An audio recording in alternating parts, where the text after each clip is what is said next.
లోపల రా మనం చూసుకోవచ్చు.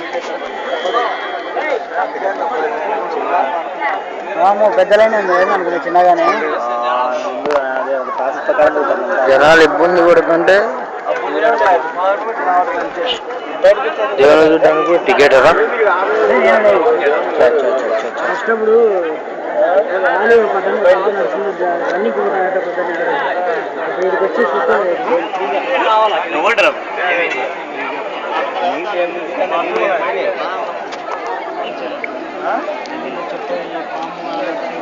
అసలు హైలైట్ ట్రాప్ అయిపోయింది కానీ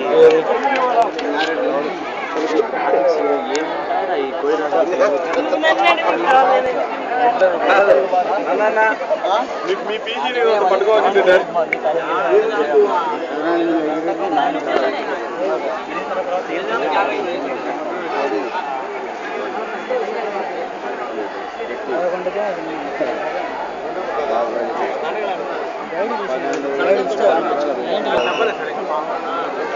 ప్రజలు వస్తుంటే VIP దర్శనాలు